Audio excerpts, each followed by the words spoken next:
믿음의 동역자 여러분 반갑습니다. 저녁은 잘 드셨는지요? 네, 좌우에 인사 한번 하고 시작했으면 좋겠습니다. 좌우로 한번 얼굴만 봐도 은혜가 됩니다. 이렇게 인사 한번 할까요? 얼굴만 봐도 은혜가 됩니다. 예, 예. 제가 깜짝 놀랐는데요. 여기 들어오면서 일단은 교회가 너무 밝은 것 같고요. 너무 예쁜 것 같습니다. 예쁜 것 같아요. 그래서 제가 화장실에 들어갔는데 그 거울에 이 터치해서 불이 켜지는 교회는 처음 본 것 같습니다.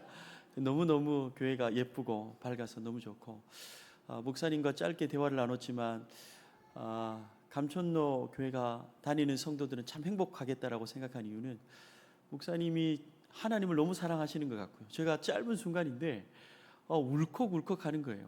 그리고 성도들을 너무 사랑하시고 이웃을 너무 사랑하는 것 같아서 감천도 교회 성도님들은 너무너무 행복하겠다.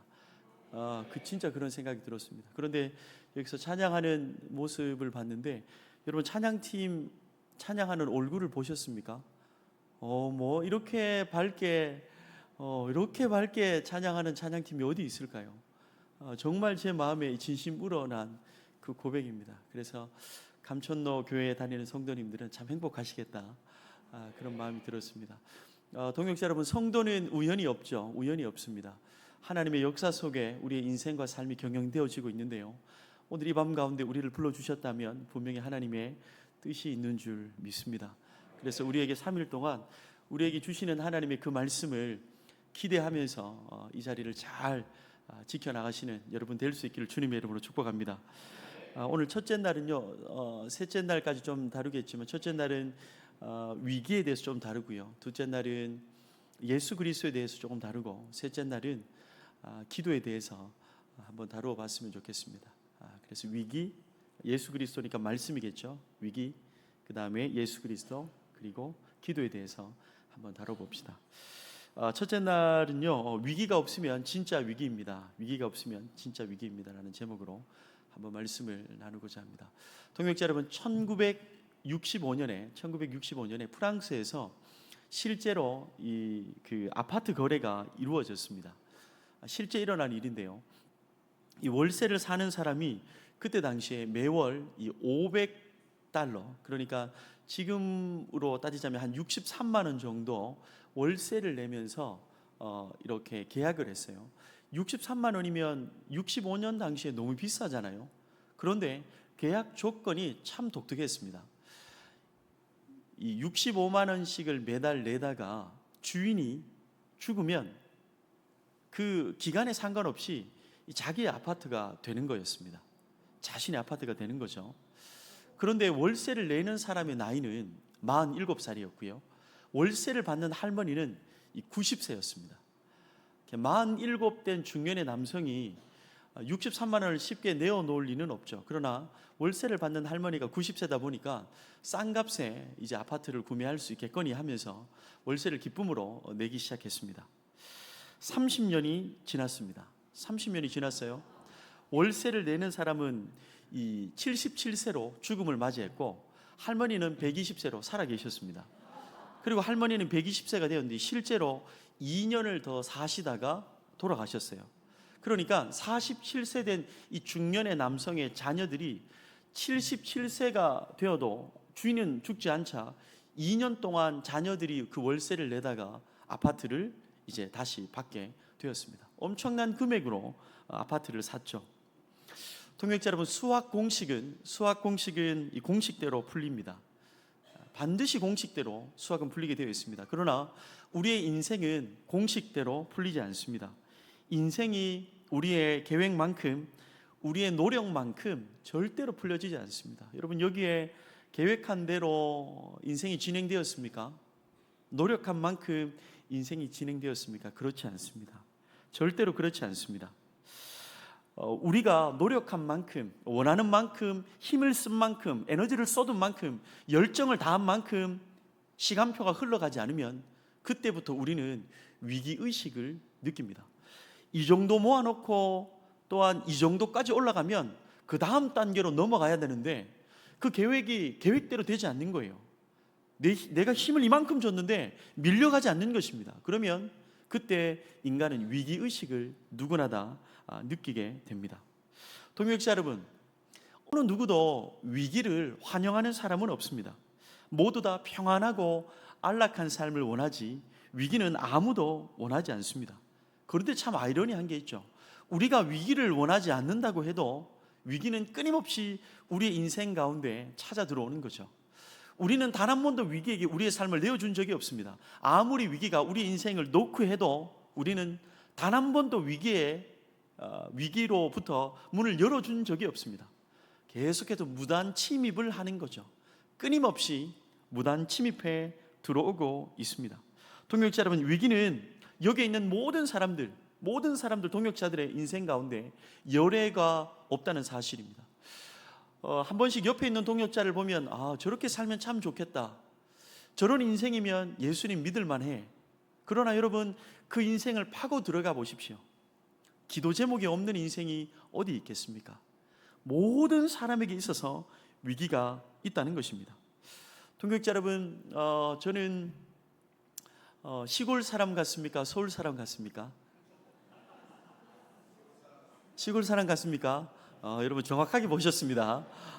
당연히 시골 사람이죠. 저희 고향은 영덕입니다. 영덕하면 동역자로 뭐가 유명합니까?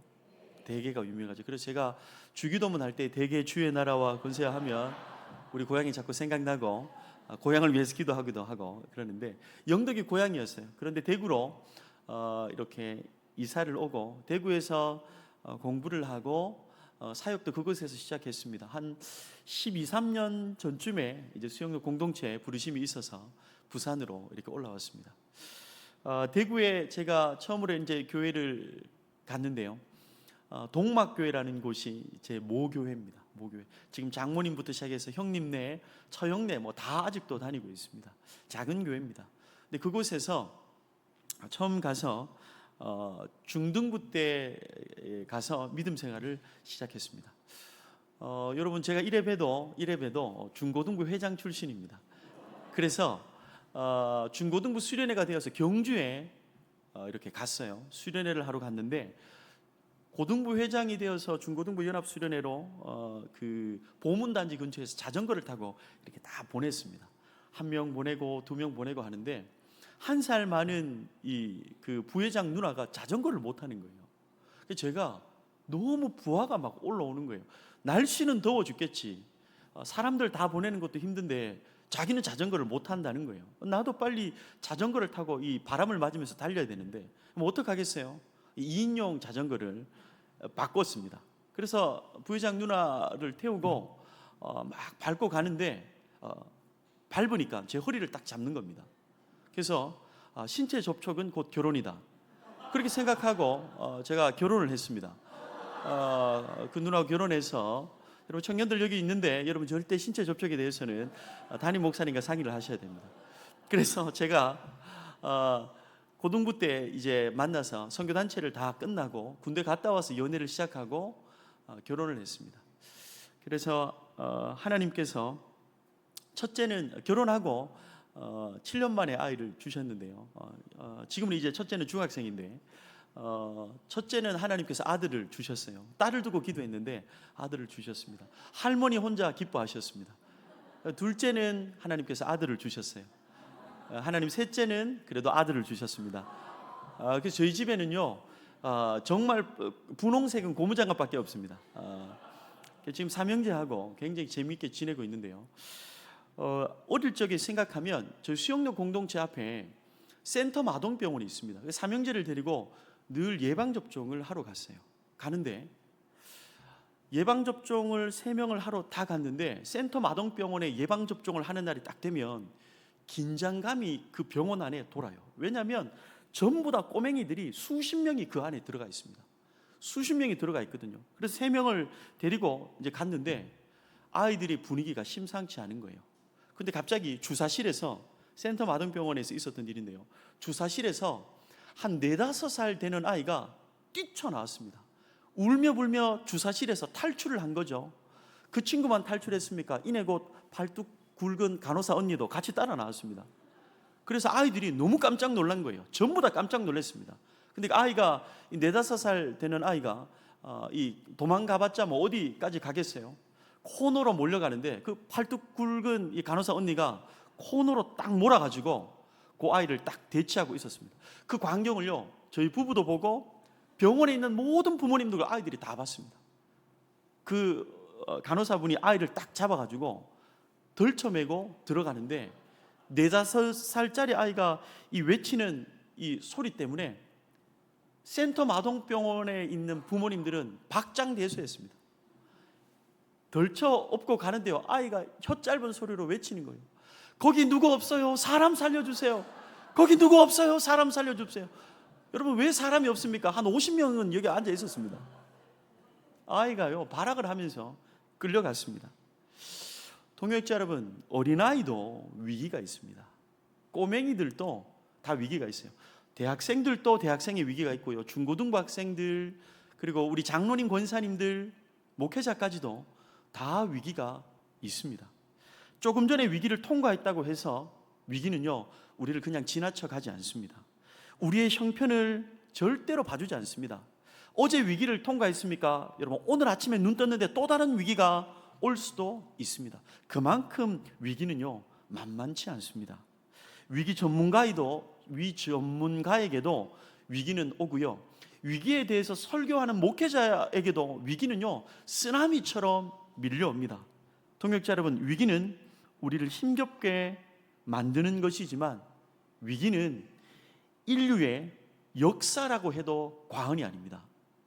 동역자 여러분, TV 프로그램 중에 예전에 보면 아주 인기가 있는 프로그램들이 있었어요. 허준이나 뭐 사랑이 뭐길래 이런 거 보면, 모래시계 이런 거 보면 그 60% 정도까지 시청률이 나옵니다. 그러니까 얼마나 인기가 많아요. 100명 중에 60명은 모래시계를 보기 위해서 안에 있는 거죠. 지금 고개를 끄덕끄덕 하는 분들은 굉장히 TV를 열심히 보는 분인데요. 그런데 여러분, 다 끝이 있었습니다. 그런데 끝이 없는 TV 프로그램이 있어요. 가장 길었던 TV 프로그램이 뭘까요? 뉴스입니다. 뉴스는요, 대한민국이 시작되면서부터 시작해서 아직도 뉴스는 끝나지 않습니다. 앞으로도 끝나지 않습니다. 이유는 뭘까요? 뉴스의 주 내용은요, 인간의 고난과 위기를 결국 다루는 것입니다. 인간의 위기는 끝이 없습니다. 그래서 뉴스는 끝나지 않습니다. 뉴스의 소식들은 굉장히 간단하죠. 위기를 겪고 있거나 위기에서 넘어졌거나 위기를 넘어선 소식들입니다. 그렇다면 동역자 여러분, 우리의 인생이 위기인데 이 위기는 언제부터 우리의 인생 가운데 들어왔을까요? 스며들어왔을까요? 인간의 타락 이후부터입니다. 인간의 타락 이후부터 그림자처럼 따라다니는 것은 고난이요, 위기입니다. 그래서 욥기 5장 7절은 이렇게 기록되어 있습니다. 우리 욥기 5장 7절을 다 같이 한번 읽어볼게요. 시작.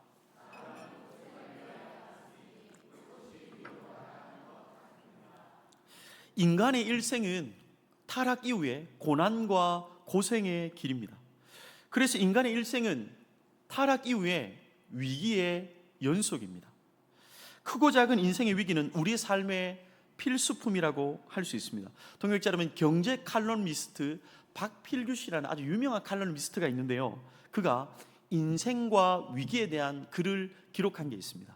제가 메모에 두었는데요, 그가 이렇게 기록했습니다. 필자는 살면서 많은 위기를 겪었다. 하루아침에 안정된 직장을 잃고서 정신은 심한 충격을 받았고 몸은 병들어 제대로 가누지 못했다. 벌어둔 돈이 없어 당장 먹고 사는 일을 걱정했던 날이 있었다. 살아갈 힘도 살아갈 이유마저 잃어버린 절대절명의 위기였다. 내가 겪은 위기는 예고도 없이 불청객처럼 나의 의지와 무관하게 찾아왔다. 위기는 정신적 물질적 기반을 무력화시킨 인생의 핵폭탄이었다. 그리고 마지막에 이렇게 기록했습니다. 위기는 사람을 피폐하게 만드는 악마였다. 위기를 어느 정도까지 표현하고 있습니까? 위기 때문에 내 삶 전체가 무너져 내릴 만큼 핵폭탄과도 같았다는 것입니다. 내 삶을 어떤 것도 봐주지 않고 나의 경우를 조금도 돌아보지 않는 내 인생을 단번에 무너뜨리는 악마와도 같은 것이었다. 그렇게 표현하고 있습니다. 이기철 작가라는 작가도요, 시 제목을 이렇게 기록했습니다. 언제 삶이 위기 아닌 적 있었던가? 언제 삶이 위기가 아닌 적이 있었던가?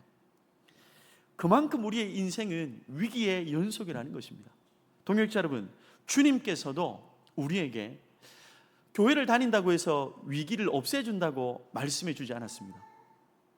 위기를 없애줄게, 고난을 없애줄게라고 이 성경 가운데 주님께서 약속하신 적이 없습니다. 많은 사람들이 오해하죠. 교회만 다니면 내 인생과 내 삶이 잘 풀릴 거야. 주님께서 그렇게 약속하지 않았습니다. 위기를 없애준다고 말씀하지 않고 위기 가운데 함께 하신다고 약속하셨습니다. 아니요, 위기 가운데 더 나아가서 위기 가운데 우리한테 반드시 승리를 주시겠다고 약속하셨습니다. 그래서 요한복음 16장 33절에 분명하게 말씀하고 있습니다. 세상에서는 너희가 환난을 당하나, 여러분 위기를 당하나 담대하라, 내가 세상을 이겼노라. 주님께서 우리에게 위기 가운데서도 늘 함께 하시고, 그러므로 말미암아 우리에게 날마다 승리를 주시는 하나님이신 줄로 믿습니다.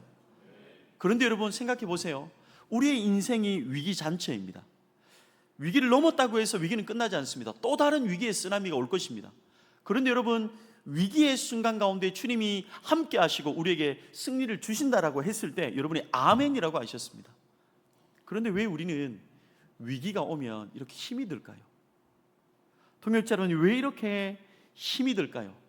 그 이유는요, 위기는요 예고 없이 불어오기 때문입니다.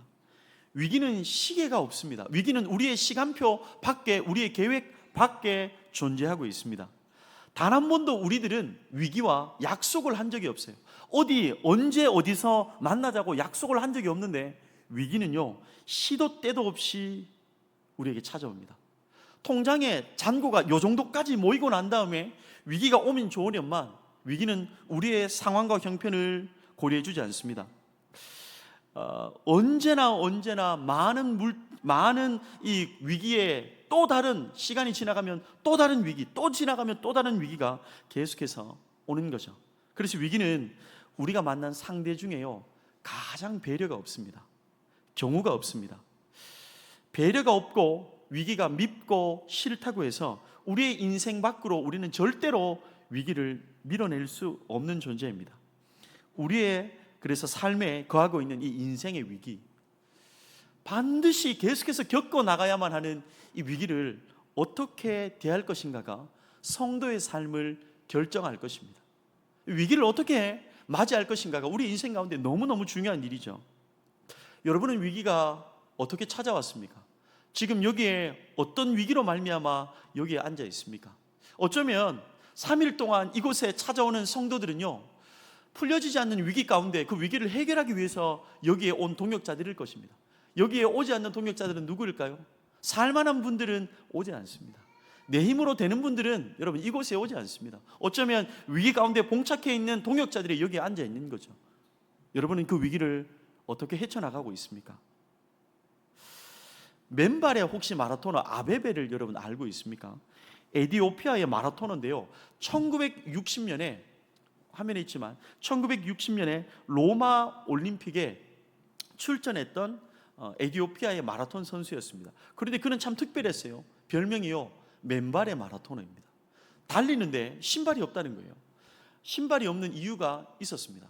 원래는 그가 마라토너 대표 선수가 아니었는데요 에티오피아 대표 선수가 갑자기 다리에 부상을 입습니다.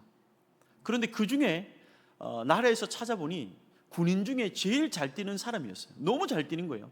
그래서 1960년 로마 올림픽에 왔는데 너무 급하게 오다 보니까 자신의 발에 맞는 이 신발이 없었습니다. 그때 당시에 아디다스에서 신발을 이미 국가대표 선수에게 맞춰줄 신발을 아주 오래전부터 맞추어서 주었는데 신발을 다른 사람 걸 신으니까 발볼이 잘 안 맞는 거예요. 뭔가 이상한 거예요. 그래서 이 아베베가 저는 맨발로 뛰겠습니다 해서 맨발로 달렸습니다.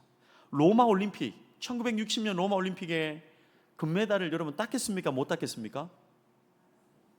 쉽게 말씀하시는데 여러분 맨발로 뛰었습니다. 땄겠습니까? 못 땄겠습니까?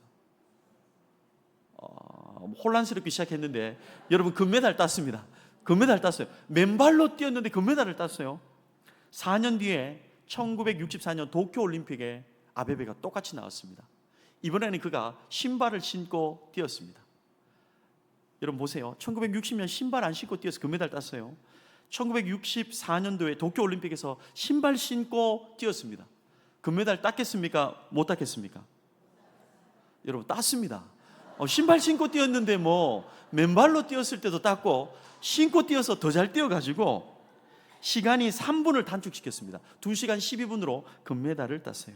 그래서 그가 계급을 이렇게 중사로 진급도 하게 되고 에티오피아 그때 황제로부터 스포츠카를 선물로 받았습니다. 스포츠카를 타고 다니다가 근데 사고가 났어요. 그래서 아베베는요 2다리를 잃습니다. 여러분 마라토너가 2다리를 잃었습니다. 그 인생의 가장 큰 위기가 온 것입니다. 다리가 없다는 것은 그의 인생과 삶이 없어진 것입니다. 그런데 인생 최대 위기 앞에 그는 이렇게 얘기했습니다. 나는 아직도 2손이 남아있다. 나는 아직도 2손이 남아있다. 없어진 2다리를 묵상하지 않고 2손을 보기 시작하고 집중했습니다. 그래서 2손으로 할 수 있는 양궁에 도전했고요. 양궁을 열심히 연습해서 1970년 노르웨이 올림픽 때 그는 금메달 3관왕을 차지합니다. 1970년 때 금메달을 3개나 거머쥐게 되었습니다. 아베베는 2다리를 잃어버렸지만 그의 인생을 함께 잃어버리지 않았습니다. 위기는 삶의 불청객이면 분명합니다. 하지만 늘 옆에 있는 동반자이기 때문에 우리는 위기를 맞이하는 태도가 너무너무 중요하다는 것입니다. 자신에게 다가온 이 위기를 해석하는 능력이 인생의 수준을 결정할 것입니다. 인생을 대하는 태도가 인생의 고도를 결정할 것입니다. 그러면 우리는 오늘 본문 앞에 위기를 어떻게 맞이해야 되고 위기 가운데 어떻게 반응해야 되는지를 우리에게 이 본문을 통해서 한번 잘 살펴보았으면 좋겠습니다. 위기 가운데 이 자리 가운데 나온 동역자가 있습니까? 오늘 본문이 그 해답이 될 것입니다. 오늘 이 본문은 40절 이렇게 시작하죠. 예수님께서 무리를 향해 오시면서 본문이 시작됩니다. 40절인데요. 예수께서 돌아오심에 무리가 환영하니 이는 다 기다렸음이로라. 예수께서 이방인의 땅에서 사역을 이제 막 마치셨습니다. 그리고 갈릴리 서쪽에 위치한 이 가버나움으로 돌아오셨습니다. 여러분 기억하시나요? 예수님은요 슈퍼스타입니다. 어디를 가나 슈퍼스타입니다. 가시는 곳곳마다 사람들은 열광했습니다. 예수님께서 나타나면 사람들이 그토록 열광하는 이유가 무엇입니까? 왜 예수님이 나타나면 사람들이 그만큼 열광했습니까? 은혜를 입기 위해서입니다. 은혜를 입기 위해서 수많은 무리가 그때 모여들기 시작했습니다.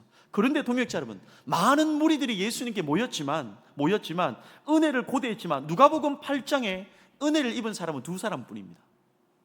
은혜를 입은 사람은 딱 2사람입니다. 혈류병 여인과 회당장 야이로 2사람뿐입니다. 무엇을 알 수 있습니까, 여러분? 수많은 무리들 가운데 딱 2명만 은혜를 입었다는 거예요. 예수님께 모여들었지만 단지 2명뿐입니다. 성경은 왜 이 2사람을 기록했을까요? 하나님의 은혜는 무리 속에 있다고 해서 누릴 수 있는 것이 아닙니다. 교회 공동체, 아무리 예쁘고 좋은 공동체에 모여들어도 자동적으로 은혜를 누리는 것은 아닙니다. 예배당 안에 있다고 해서 폭포수와 같은 은혜가 부어질 것이라고 생각하는 건 착각입니다. 순교자 가문에 있다고 해서 당연한 은혜를 기대해서는 안 됩니다. 하나님의 은혜를 누리는 주인공들은 언제나 따로 있습니다. 이 광야를 돌아다녔던 이스라엘 백성 가운데 여호수아와 갈렙만이 하나님의 은혜를 입었습니다. 이 나오미의 모압 며느리들 중에 오르바가 아니라 룻이 하나님의 은혜를 입었습니다. 예수님과 한 공간에 있었지만 마르다가 은혜를 입은 게 아니라 마리아가 은혜를 입었습니다.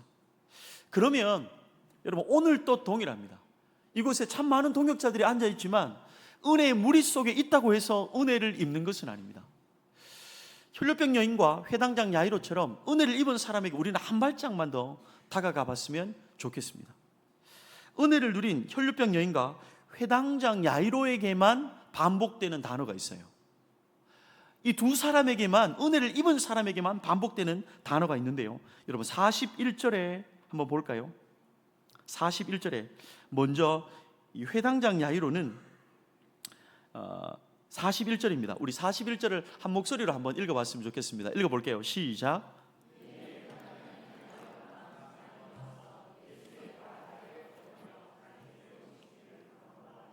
여러분, 와서라는 단어의 눈빛을 좀 빼앗겨야 합니다. 와서. 회당장 야이로는요, 예수님께 와서라는 표현이 기록되어 있습니다. 그러면 44절을 한번 볼까요? 44절입니다. 동일하게 한번 읽어보겠습니다. 시작. 예수의 뒤로 와서. 아멘. 여러분, 성경은 이 두 사람은 예수님께 왔다라고 유일하게 표현하고 있습니다. 와서. 그러니까 무엇을 알 수 있습니까? 예수님께로 오는 것에 에너지와 힘을 쏟았다는 것입니다. 예수님께 오는 것에 열심이 있었다는 것입니다. 예수님을 향한 적극성이 있었던 사람이에요. 반면에요, 은혜를 입지 않았던 사람, 은혜를 경험하지 못한 사람들, 이 무리의 특징을 한번 볼까요? 두 사람은 와서 예수님께로 올 이 에너지를 쏟았다는 것입니다. 그런데 은혜를 입지 못한 이 무리들을 한번 볼까요? 42절입니다. 42절 하반절인데요, 제가 읽어보겠습니다. 예수께서 가실 때에 무리가 밀려들더라. 두 사람은 에너지를 쏟아서 예수님께 왔고, 무리들은 은혜를 입지 못한 사람은 그냥 인산인해를 이루는데 밀려서 떠밀려서 예수님께로 왔다는 것입니다. 무리를 향해서는 예수님께 왔다라는 표현을 하지 않습니다. 은혜를 입지 못한 사람들에게는 왔다라는 표현을 하지 않습니다. 무리들의 신앙은 떠밀려가는 신앙이었기 때문입니다.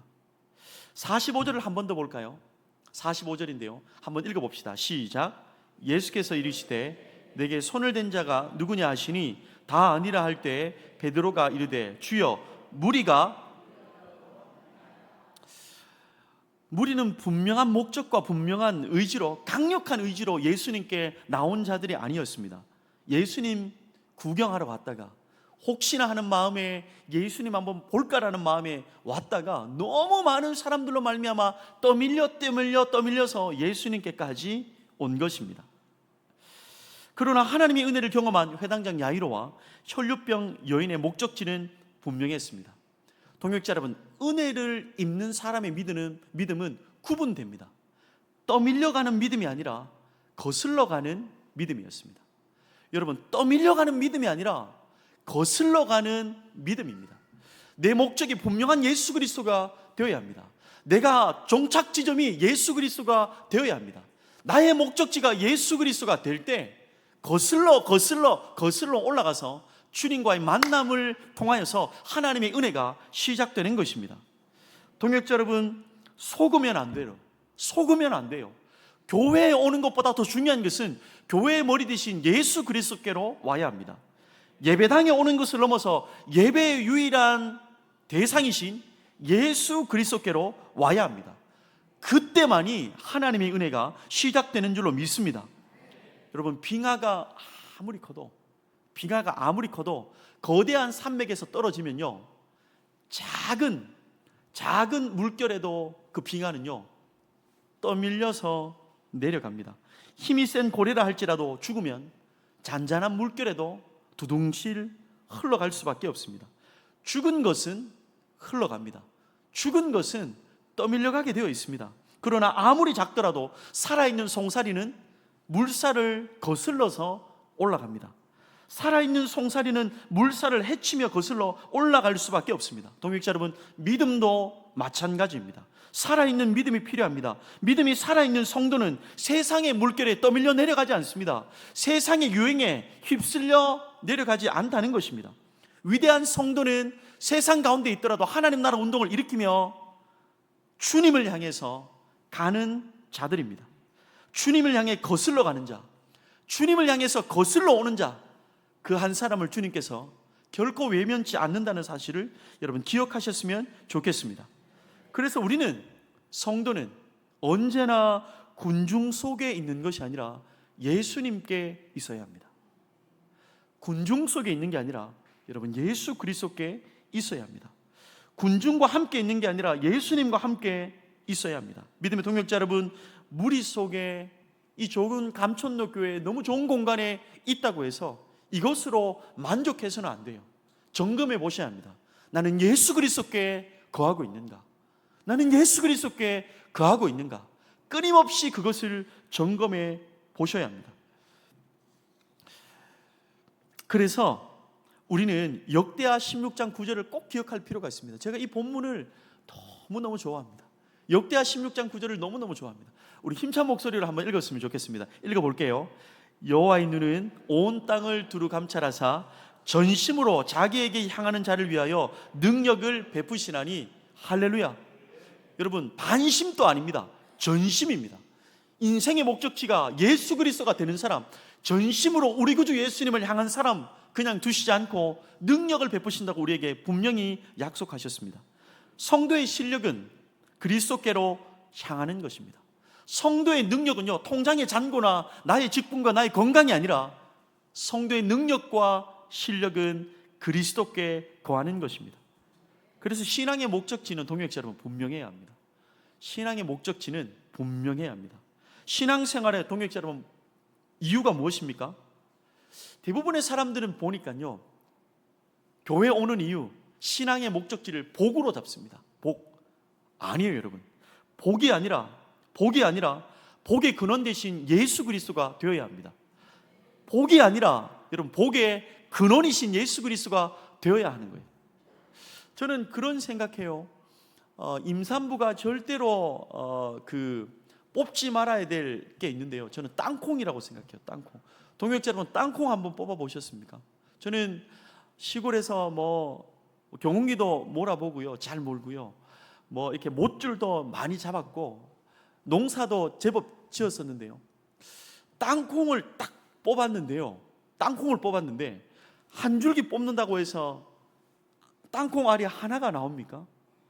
한 줄기 뽑으면요, 수도 없이 알이 너무 많습니다. 임산부나 심장 약한 사람은요, 잘못 뽑았다가 막 가슴이 멈출 수도 있습니다. 엄청 알이 많은 거죠. 여러분, 예수 그리스도 복의 근원 되신 주님만 딱 잡으면 수많은 삶의 열매가 맺히는 줄로 믿습니다. 저희 자녀들이 다 남자만 있다 보니까 이상형이요, 머리가 긴 사람이었어요. 한참 어릴 때 엘사 겨울왕국이었죠.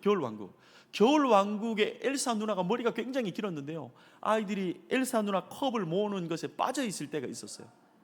선물만 하면 엘사 누나 컵. 홈플러스를 갔었는데요, 아이들이 아빠 엄마의 손을 딱 내팽개주고 컵 쪽으로 뛰어가는 거예요. 근데 가보니까요, 어떻게 돼 있냐면 맥심 커피 옆에 컵이 딱 붙어 있었습니다. 맥심 커피 옆에 딱 붙어가지고 테이프로 이렇게 두른 거예요. 아이들이 이렇게 얘기하는 거예요. 아빠, 엘사 누나 컵 사주세요. 제 눈에는 딱 보이는 거예요. 뭐만 잡으면 컵은 따라옵니까? 맥심 커피만 잡으면요, 무조건 원 플러스 원이니까 무조건 따라오게 되어 있습니다. 근데 아이들 눈에는 보이지 않는 거예요. 아빠 눈에는 보였어요. 여러분, 복의 근원이신 예수 그리스도만 붙잡으면 수많은 복들은 이루 말할 수 없는, 상상할 수 없는 복들이 우리 인생 가운데 몰려온다는 것을 기억하십시오. 그래서 신앙의 목적은 분명히 하셔야 합니다. 신앙의 목적은 예수 그리스도가 아니면 시험 들 수밖에 없습니다. 사람은 그럴 수 있지 않은 존재입니다. 대학원에서 공부를 하니까요, 인간론을 공부하고 최영석 교수님이라는 분이 인간론을 책에서 인간을 딱 정의했습니다. 인간은 죄인이다. 그 결론입니다. 그래서 인간은요, 사랑의 대상이지 절대로 신뢰의 대상이 될 수 없습니다. 예수 그리스도만 붙잡고 믿음 생활하시는 우리 감천로 교회 신앙 성도 여러분 될 수 있기를 축복합니다. 아버지께서 이런 생각이 들었어요. 아버지께서 제가 전도사를 시작했을 때 제가 예수 믿은 1호였습니다. 아무도 예수 믿지 않았는데요, 우리 교회 선생님 때문에 제가 목회자가 되었습니다. 저희 형님과 제가 우리 교회 선생님 때문에 목회자가 되었습니다. 그런데 이 사역을 시작하고 아버지가 청각 장애인이시거든요. 삼촌들도 다 장애인이세요. 근데 아버지가 저한테 연락이 오셨어요. 엄마를 통해서 연락 왔는데, 현우야, 집에 올 때 로또 복권 좀 사와라, 이렇게 하시는 거예요. 제가 아니 그래도 전도사인데 아버지가 왜 이런 부탁을 하시나? 아버지가 그렇게 생각하셨대요. 하나님의 일을 하는 종이니까 하나님의 일을 하는 종이 사는 로또는 반드시 다를 것이다. 그래서 그때 결혼한 신혼 초기였습니다. 제가 27에 결혼을 했거든요. 결혼을 하자마자 처음으로 인생에 아버지의 말을 순종해서 아버지가 원하는 대로 로또를 사서 아내와 함께 대구에 있는 평리동으로 갔습니다. 제 기억으로는 토요일 날 8시 한 몇만 원치 산 것 같아요. 2, 3만 원치. 그래서 자동으로 뭔가를 이렇게 막 뽑아가지고 형님네도 있고 저도 우리 부부도 있고 부모님네도 다 앉았습니다. 그래서 아버지가 주의 종이니까 예수는 안 믿지만 뭔가 될 것이다 이렇게 해서 온 가족 6명이 전부 다 그 토요일 날 저녁에 이렇게 둘러 앉아가지고 로또 그 추첨을 집중했습니다. 여러분 당첨이 됐을까요? 안 됐을까요? 대답하기도 그렇습니다. 되면 재앙이죠. 여러분 되면 재앙입니다. 당연히 안 됐죠. 안 됐죠. 아버지는요 예수를 믿으면 반드시 복과 연결되는 줄 알아요. 여러분 그러나 그것보다 더 축복은 복의 근원 되신 예수 그리스도와 연결되는 것입니다. 여러분의 신앙 목적지가 예수 그리스도가 되어야 하는 이유가 무엇입니까? 믿음의 시작이 예수 그리스도입니다. 여러분 믿음의 끝이 어디입니까? 예수 그리스도입니다. 우리의 인생의 주인은 누구십니까? 우리의 인생에 있어서 기도를 듣고 응답해 주시는 분도 누구십니까? 영원한 생명은 누구로부터 시작됩니까? 진짜 행복은 어디에서 시작됩니까? 병든 자가 고침받는 곳은 어디입니까? 우리의 아픔을 아시는 분은 누구십니까? 우리의 육신을 치료할 분은 누구십니까? 감천로 교회 교회 머리 되신 분은 누구십니까? 우리를 죽도록 사랑하시는 분은 누구십니까? 우리를 실패로 두지 않는 분은 누구십니까? 반드시 우리에게 형통의 삶으로 승리를 주실 분은 누구십니까? 그래서 예수 그리스도께 집중해야 합니다. 그래서 성경은 예수 그리스도께 시선을 단 한 번도 떼지 않습니다. 성경의 원저자이신 성령 하나님께서 성경의 중심을 뭐라고 말씀하십니까? 요한복음 5장 39절입니다. 분명히 성경의 핵심을 말씀하고 있습니다. 너희가 성경에서 영생을 얻는 줄 생각하고 성경을 연구하거니와 이 성경이 곧 내게 대하여 증언하는 것이니라. 구약은 오실 예수 그리스도를 기록하고 있고 신약은 오신 예수 그리스도를 기록하고 있습니다. 그래서 루터가 이런 이야기를 하죠. 성경을 짜면 성경을 이 마른 수건 짜듯이 짜면 피가 나올 것이다. 구약에는 예수님의 피를 상징하는 짐승의 피가 나오고 신약에는 예수님의 십자가의 보혈이 흐른다. 그래서 언제나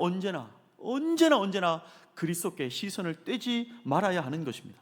그러면 우리가 계속 이 야이로와 혈류병 여인을 조금 더 집중해 봅시다. 하나님의 은혜를 입은 혈류병 여인과 회당장 야이로는 떠밀려가는 믿음이 아니라 거슬러가는 예수 그리스도께로 거슬러가는 믿음이었습니다. 그래서 그들은 예수님께 은혜를 입은 거죠. 그러면 오늘 이 밤에 가장 중요한 질문입니다. 거슬러가는 믿음은 어디에서 시작되는 걸까요? 거슬러가는 믿음은 그들이 어떻게 해서 가질 수 있었던 것입니까? 혈류병 여인부터 조목조목 한번 따져봅시다. 혈류병 여인은 거슬러가는 믿음이었는데요, 어떻게 가지게 되었죠? 레위기 15장 12절에 보면 26절에 보면 혈류병 여인은 여러분 부정한 여인이었습니다.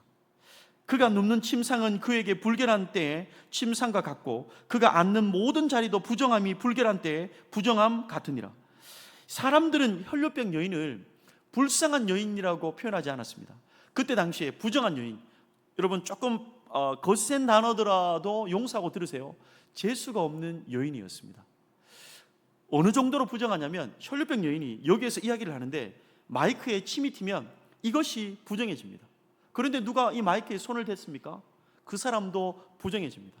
혈류병 여인이 물컵에 손을 댔습니까? 어떤 사람이 이 물컵을 놓은 이 자리에 손을 여기 대었다면 그 사람도 부정한 존재였습니다. 그러니까 그 혈류병 여인은요, 공동체와 완벽하게 구분되었습니다. 사랑하는 가족들과도 다 분리되어서 비참하게 살아가야 하는 존재였습니다.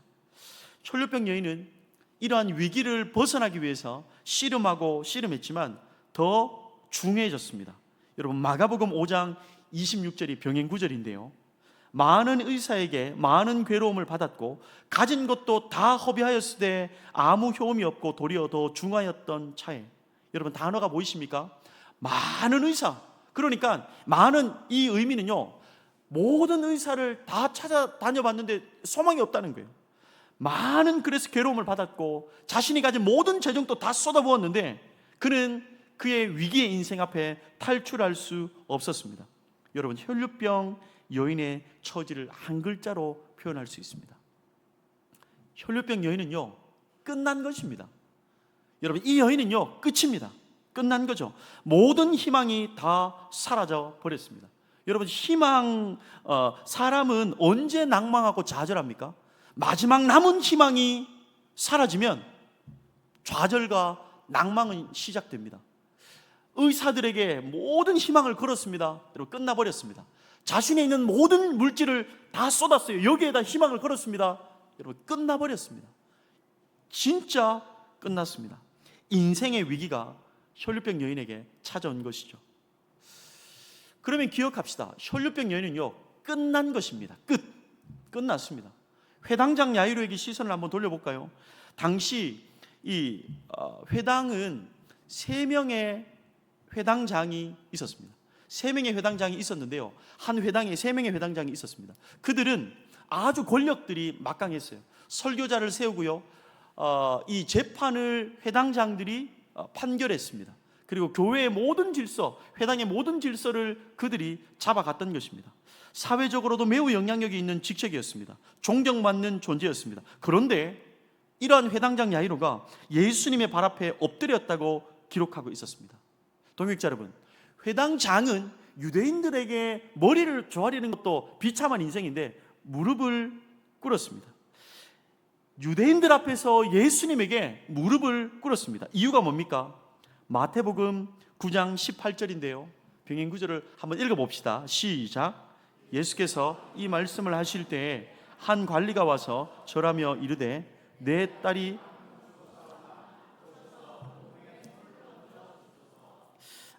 동의 좀 보세요. 사랑하는 딸이 죽었습니다. 죽었어요. 자신의 지위를 이용해서 딸을 살려보려고 노력했습니다. 자신의 물질과 자신의 인맥 다 소용없었습니다.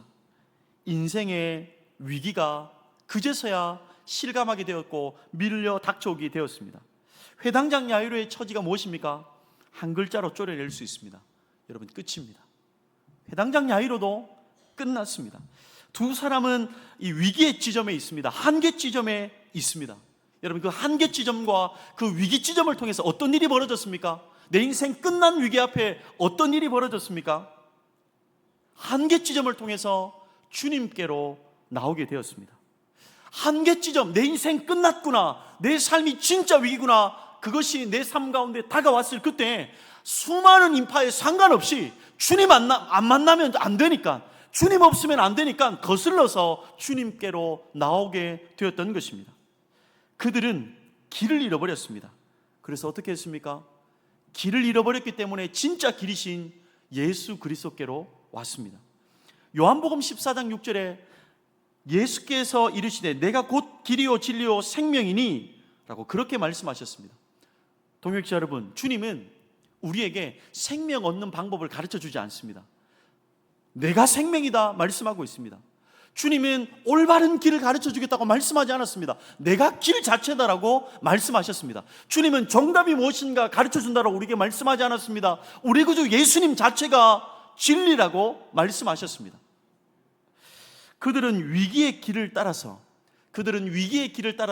길 대신 주님께로 나오게 되었습니다. 위기의 길이 내리막길인 것 같아도 그 길인 주님께로 가는 길이었습니다. 때로는 우리가 길을 잃어버려야 진짜 길을 잃어버리지 않습니다. 길을 잃어버릴 때 비로소 진짜 길을 찾아 나서기 때문입니다.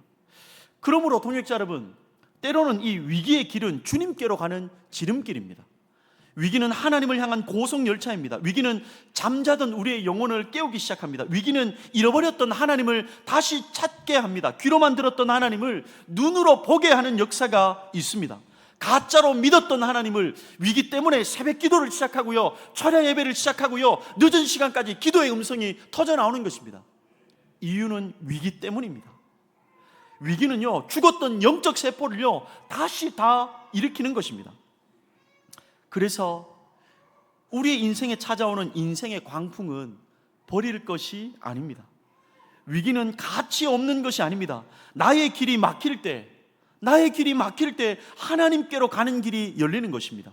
이 땅의 길이 끝났을 때 하늘의 길이 시작됩니다. 우리의 눈에는 보이진 않지만 세상을 창조하신 하나님이 그 위기의 순간에 바닷속에 묻어둔 길이 있다는 것입니다. 하나님이 예배하신 하늘에 땅 속에 뚫어놓은 길이 있음을 믿습니다. 동역자 여러분, 저도 위기의 순간을 통해서 하나님과 관계가 깊어졌어요. 위기의 순간 때문에 하나님과의 관계가 깊어졌습니다. 동역자 여러분, 저는 저희 집안이 쫄딱 망해서 망함의 은혜로 예수 그리스도께로 가문 전체가 돌아오게 되었습니다. 망하지 않았으면 진짜 우리 가문은 망했습니다. 다 망하고 주님이 우리 가족 전체를 구원하셨어요. 근데 여러분, 그렇게 목회자로 주님 불러주셨는데요, 내리막길인 것 같았는데 그게 오르막길 길이었고 성공의 길이었습니다. 그런데 하나님과의 관계가 더 깊어진 때가 있었어요. 결혼을 하고 한 7년 정도 있어도 자녀가 없는 거예요. 하나님이 자녀를 안 주시는 거예요. 사모 모임에 대구에 있을 때는 제가 대구의 동신교회를 섬겼습니다. 대구 동신교회를 섬길 때 사모 모임을 갔다 왔는데 어느 날 아내가 목욕탕에서 꺼이 우는 거예요. 아니 제가 왜 우나 깜짝 놀라서 가보니까요, 사모 모임을 한참 동안 다녔는데 다른 사모들은 전부 다 무릎에 어린아이가 있는데 혼자 아이가 없는 거예요. 눈을 어디에 두어야 될지 모르겠는 거예요. 아이들 다 돌보고 있을 때 혼자 어떻게 해야 될지 모르는 거예요. 그러면서 우는 거예요. 하나님 앞에 기도했습니다. 하나님이 7년 만에 아이를 주셨는데요, 얼마나 기뻤겠어요. 그런데 어느 날 이 아이가 이제 집으로 와야 되는데 그때 병원에 가자 아내가 연락이 왔습니다. 여보, 아이가 이상한 것 같아요. 그래서 가서 보니까 아이가 파란색 파파스머프처럼 되어 있는 거예요. 교회 집사님이 거기에 계셨습니다. 집사님이 그렇게 얘기하시는 거예요. 경산에 있는 병원이었는데요, 목사님 빨리 경대병원으로 가보시든 아니면 서울로 가셔야 될 것 같습니다. 이렇게 얘기하시는 거예요. 왜 그렇습니까 하니까 아이의 심장에서부터 나가는 핏줄이 제대로 되어 있지 않는 거예요. 그러니까 심장이 핏줄이 떨어져 있거나 막혀 있거나, 그러니까 산소와 이 피가 온몸에 돌지 않으니까 파랗게 되어 있는 거예요. 파랗게 되어 있는 거예요. 제가 너무너무 마음이 무너졌습니다. 하나님 앞에 따지기 시작했습니다. 하나님, 이게 뭡니까? 이게 뭡니까? 마음을 추스리고요, 저희 교회에 이제 집사님, 경대 의사분들이 동신교회 많이 있으니까요, 수술합시다. 집사님 빨리 수술합시다. 집사님이 그러시는 거예요. 목사님, 이 아이는 수술이 안 됩니다. 목사님, 이 아이 수술 안 됩니다. 제가 하나님께 정말 따졌습니다. 하나님, 제가 목회자 된 이유 부자 되려고 된 것도 아니고 유명해지려고 된 것도 아닙니다. 근데 하나님, 이건 아니잖아요. 하나님, 이건 아니잖아요. 하나님께 때를 쓰며 기도했습니다. 저는 주암산 기도원으로 올라갔고요, 동신교회 성도들은 유치부실에 모여서 밤샘 기도를 여러분 시작했습니다. 수술하자니까 수술이 안 된대요. 이유는요, 이 아이가 혈액이 응고가 안 된대요. 그러면 수술도 못 하는데 하나님은 정말 너무너무한 분이었습니다. 여러분, 할 수 있는 게 아무것도 없습니다. 여러분, 의사도 수술이 안 된다는데 어떻게 하겠습니까? 기도를 시작했고요, 온몸에 혈액 응고제를 때려 부었습니다. 때려 붓고 사인을 하고 그 아이의 심장을 만들었습니다. 깨어나는 건 하나님이 하시는 거죠. 제가 주암산에 올라가서 기도를 하는데요, 여러분, 주암산 기도원에 가면 제법 본당이 크잖아요. 마치 빨갛게 달아오른 후레이팬 위에 맨발로 올라가 있는 사람처럼, 미친 사람처럼 굴러다니면서 기도했습니다. 미친 사람처럼 굴러다니면서 기도했습니다. 여러분, 그때 당시에는요, 제가 그런 마음이 있었어요. 하나님, 내 심장 떼서 줄 수 있습니다. 내 심장 아이에게 떼서 줄 수 있습니다. 떼서 줄 수만 있다면 하나님도 줄 수 있습니다. 하나님 무조건 살려주세요. 하나님 무조건 살려주세요. 본당을요 떼굴떼굴 굴러다니면서 하나님 앞에 기도했습니다. 하나님 얼마나 원망했는지 몰라요. 근데 여러분 굴러다니다가 제 눈에요 한도 끝도 없는 눈물이 쏟아지기 시작했어요. 왜냐하면 제 아들 때문에 눈물이 난 게 아니에요. 저는 제 아들의 심장을 제가 찢어서 줄 수 있는 마음이 지금도 있습니다. 근데 여러분 누가 제 아들의 심장을 달라고 하면 저는 절대로 못 줍니다. 제 목숨은 아들에게 줄 수는 있지만 누군가가 제 아들의 심장을 달라 하면 저는 못 줍니다.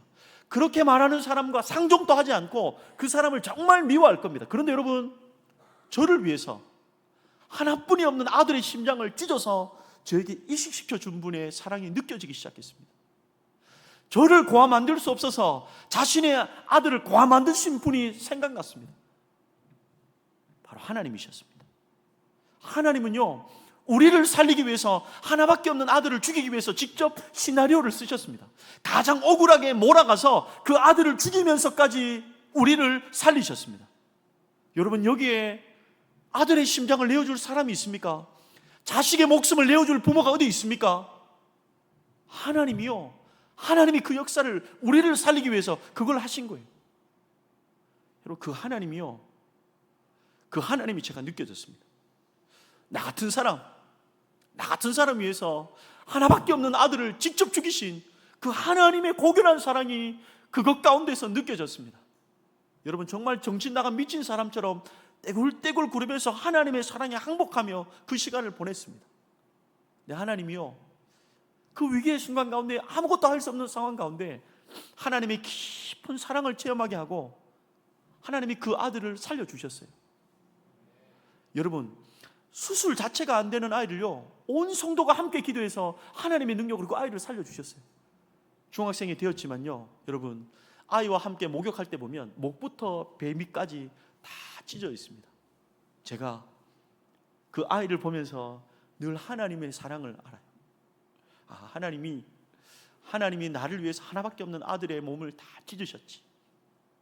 하나님이 우리를 살리려고 하나밖에 없는 아들을 우리의 이 수치를 가리기 위해서 다 벗겨내셨지. 우리에게 나음을 입게 하시려고 아들의 모든 살점을 다 뜯으신 분, 그 하나님임을 제가 기억하는 것입니다. 동역자 여러분, 그 위기로 말미암아 제 일평생의 소원은요 예수 중독자입니다. 여러분 저는 단임 목회가 꿈이 아닙니다.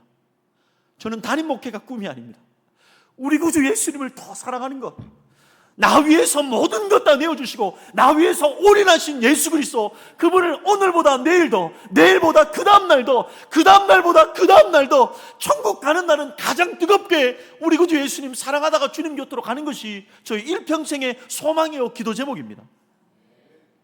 동역자 여러분, 우리의 삶에 다가온 위기는 쓸모없는 것이 아닙니다. 위기는 하찮은 것이 아니에요. 다만 우리가 위기의 가치를 모를 뿐입니다. 옥스퍼드 대학의 C.S. 루이스 교수가 대학 강의를 하고 있었습니다. 하나님에 대해서 이야기를 하고 하나님에 대해서 이야기하며 마지막을 하나님은 여러분을 사랑하십니다라고 마쳤습니다. 그런데 한 학생이요 반대하고 일어섰습니다. 그리고 이렇게 얘기했어요. 교수님, 정말 하나님이 살아계시고 인간을 사랑하신다면 인간에게 고난을 겪지 않게 해주셔야 되는 것 아닙니까?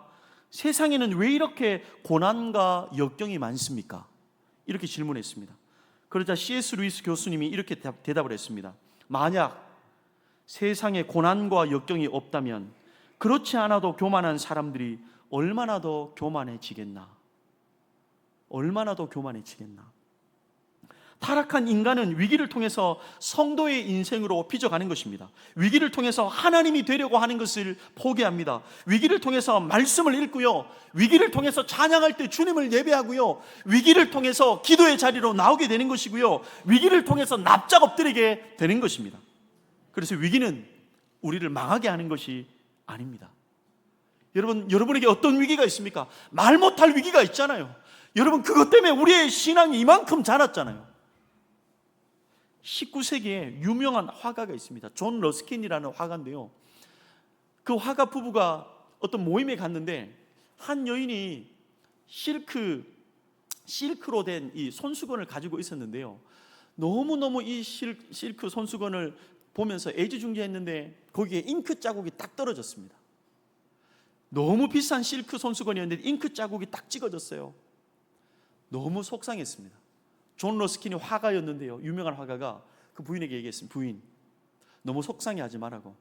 5점이 찍혔을지라도 너무 속상해하지 말라고. 그러면서 그 손수건을 일주일만 빌려줄 수 있겠습니까? 5점이 찍혀있는 이 손수건을 존 러스킨이라는 화가가 가지고 갑니다.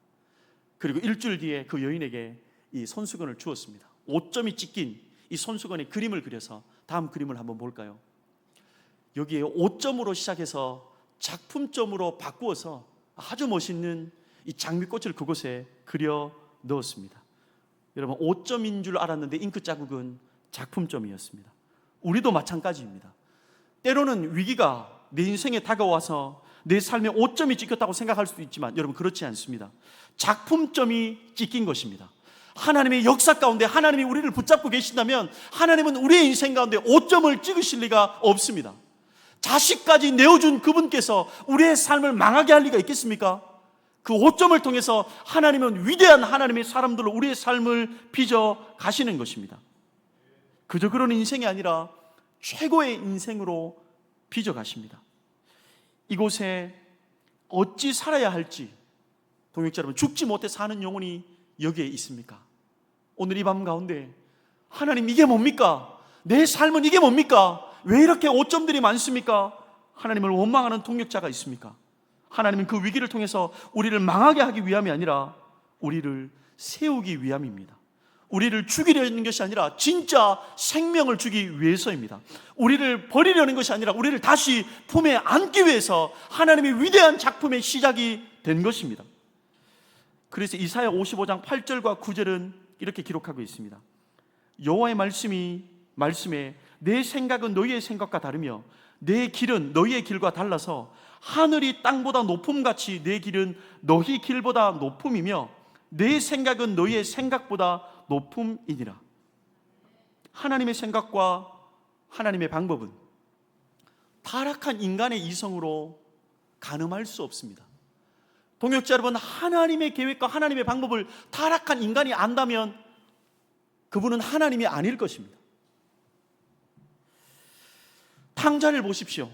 돼지가 먹는 지엄나무 열매조차도 먹을 수 없자 아버지께로 향하기 시작했습니다.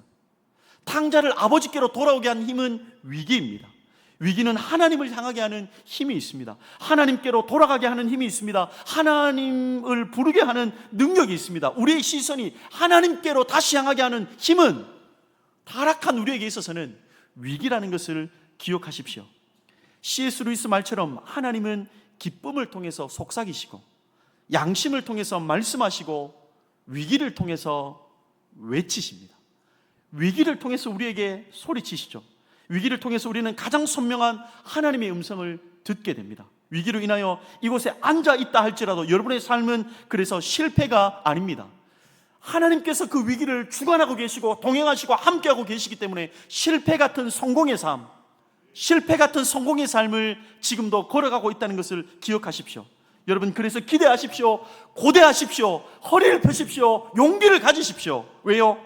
하나님께서 우리에게 주신 위기는 위대한 기회가 될 것입니다. 이 위기를 통해서 더욱더 하나님을 붙잡게 되는 능력이 될 것입니다. 진짜 성도가 되는 줄로 믿습니다. 천국을 소유한 하나님의 백성이 되는 줄로 믿습니다. 한 동역자를 소개하고 좀 설교를 마무리해 볼까 싶은데요. 여러분,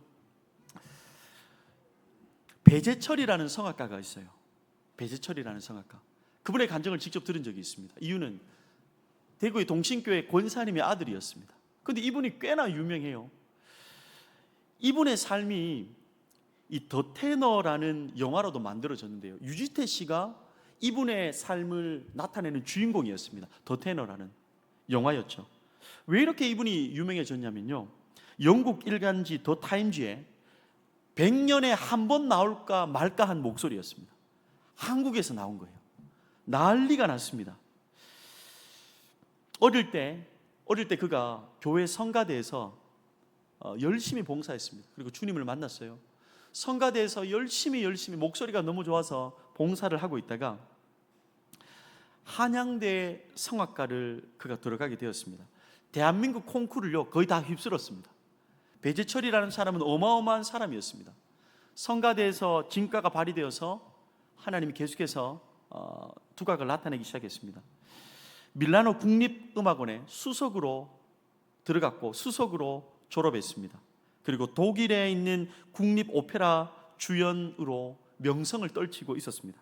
근데 어느 날 갑자기 2005년이었는데요. 노래를 부르는데 목소리가 이상한 거예요. 보니까 갑상선 암이었습니다. 근데 수술을 하다가 이 성대의 신경이 떨어져 나가서 목소리를 잃어버렸어요.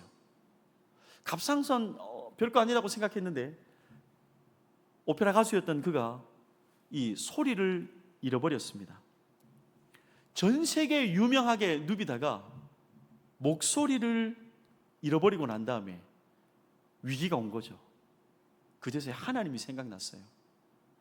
내가 성가대에서 하나님 만났고 내가 성가대에서 하나님 찬양했는데 그것도 모르고 그냥 잘난 맛에 온 열방을 떠돌고 다니다가 목소리 주신 하나님이 목소리를 잃고 나서 위기의 순간 가운데 하나님을 다시 생각이 났습니다. 그리고 그가 수십 년 만에 다시 그 위기 때문에 하나님 앞에 기도를 시작했습니다. 하나님, 제가 잘못했습니다. 목소리를 다시 주시면 이 목소리로 주님을 찬양하겠습니다. 하나님, 제가 제 인생의 주인이었습니다. 그러나 이제 제가 주인됨을 내려놓고 주님의 종으로 살아보고 싶습니다. 그래서 그가 일본에서 이 성대 수술의 대가인 한 의사를 만납니다.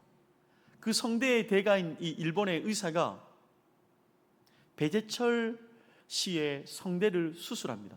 워낙 유명했던 사람이기 때문에 우리 대한민국에도 수술하는 장면이 그대로 방영이 되었어요. 그런데 여러분, 수술대 위에 딱 올라가서 성대를 수술합니다. 망치로 두드리고 고쳐서 소리가 나오기 시작한 거예요. 그래서 그 일본 의사가 마이크를 딱 대면서 이렇게 이야기했습니다. 노래를 한번 불러보라는 거예요. 노래를 불러보라는 거예요. 목소리를 되찾은 후에 처음으로 노래를 부르는데요. 여러분, 어떤 노래를 불렀겠습니까? 그가 그 침대 위에서요, 주 하나님 지으신 모든 세계, 하나님을 찬양하는 소리가 터지기 시작했습니다. 우리 그 영상을 잠시 한번 봤으면 좋겠습니다.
국제오페라계에서 장래가 촉망되던 2005년 가을, 배재철은 목소리에 이상을 느낀다.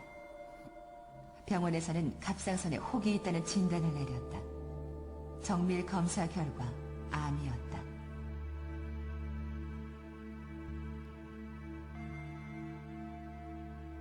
암세포는 예상보다 넓게 퍼져 있었다. 8시간 넘게 계속된 수술.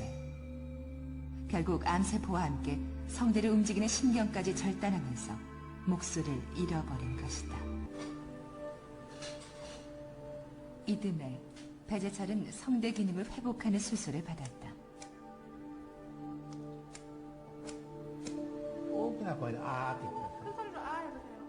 ああ、ちょっとなんかね、歌歌えるこの姿 짧게 勢 부를 수 で 있는 悪 노래 いけど、 있으면 한 개 불러보시겠어요? 楽な 노래? 遠慮なく。 노래요. 주 하나님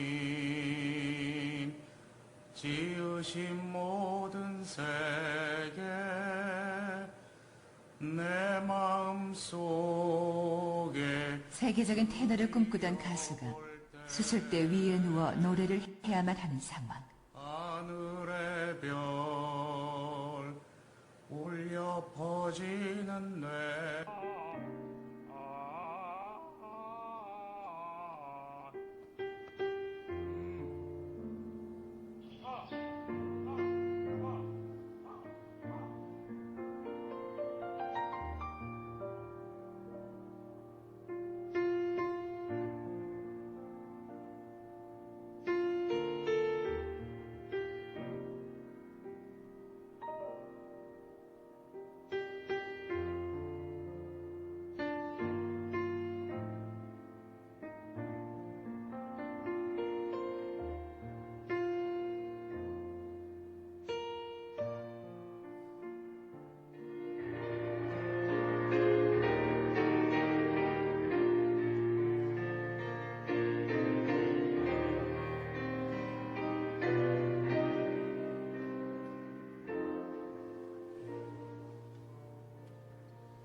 네, 동역자 여러분, 참 성도로 살았던 그는 그의 재능 때문에 하나님을 잊어버렸습니다. 그런데 여러분, 목소리를 잃어버리는 위기 때문에 목소리를 잃어버리는 위기 때문에 다시 하나님을 찾게 되었습니다.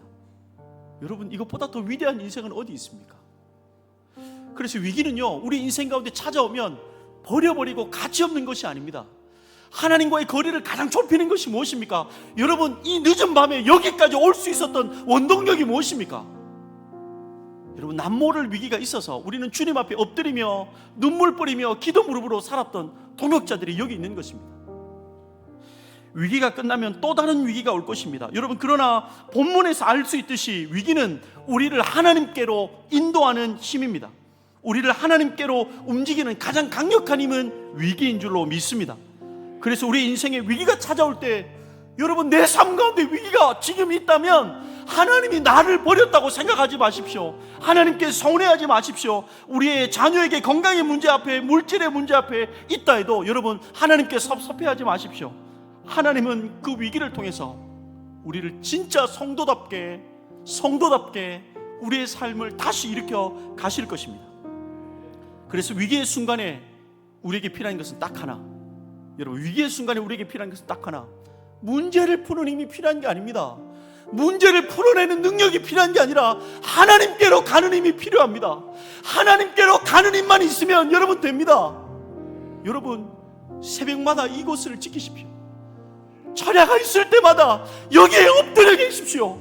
하나님께서 그 위기를 통해서 우리와 만나 주시고 우리를 정말 위대한 인생으로 세워 주실 것입니다. 그래서 위기가 오면요, 다른 것 말고 하나님께로 가는 힘이 필요해요. 그게 거슬러 가는 믿음입니다. 새벽을 깨우는 힘, 기도의 자리에 앉아있는 힘, 부르짖는 힘, 말씀을 펴는 힘, 예배당에 앉아있는 힘, 금철에 나오는 힘, 그것만 있으면 됩니다. 그래서 여러분, 결론을 내어봅시다. 어쩌면 위기가 없는 인생이 진짜 위기입니다. 여러분, 위기가 없는 인생이 진짜 위기입니다. 위기를 통해서 우리가 하나님이 되는 것을 포기하고 하나님을 붙잡게 되기 때문입니다. 그래서 저는 결론을 이렇게 내리고 싶습니다. 마음이 힘들 수도 있겠지만 저는 이렇게 내고 싶어요. 여러분, 위기입니까? 은혜입니다. 여러분, 위기입니까? 여러분, 저에게도 나누지 못하는 위기들이 참 많이 있습니다. 여러분에게 나누지 못하는 위기들이 있어요. 지금도 있습니다. 새벽마다 하나님 앞에 울부짖고 금요 철야 때마다 주님 앞에 씨름하고 있는 기도 제목이 있단 말이에요. 근데 그것 때문에 주님 앞에 눈물이 사라지지 않습니다. 그것 때문에 새벽까지 지키는 거예요. 새벽까지 기도하는 거예요. 왜요? 그 위기 때문에 그렇게 있는 거예요. 그래서 위기는요, 여러분, 은혜입니다. 그 위기를 통해서 위대한 인생을 살아가시는 여러분의 인생 되실 수 있기를 축복합니다. 이 시간 그래서 은혜라는 찬양을 한번 했으면 좋겠습니다. 내 삶이 참 힘들고 어렵지만 여러분, 그래도 은혜입니다. 그 찬양으로 한번 고백했으면 좋겠습니다.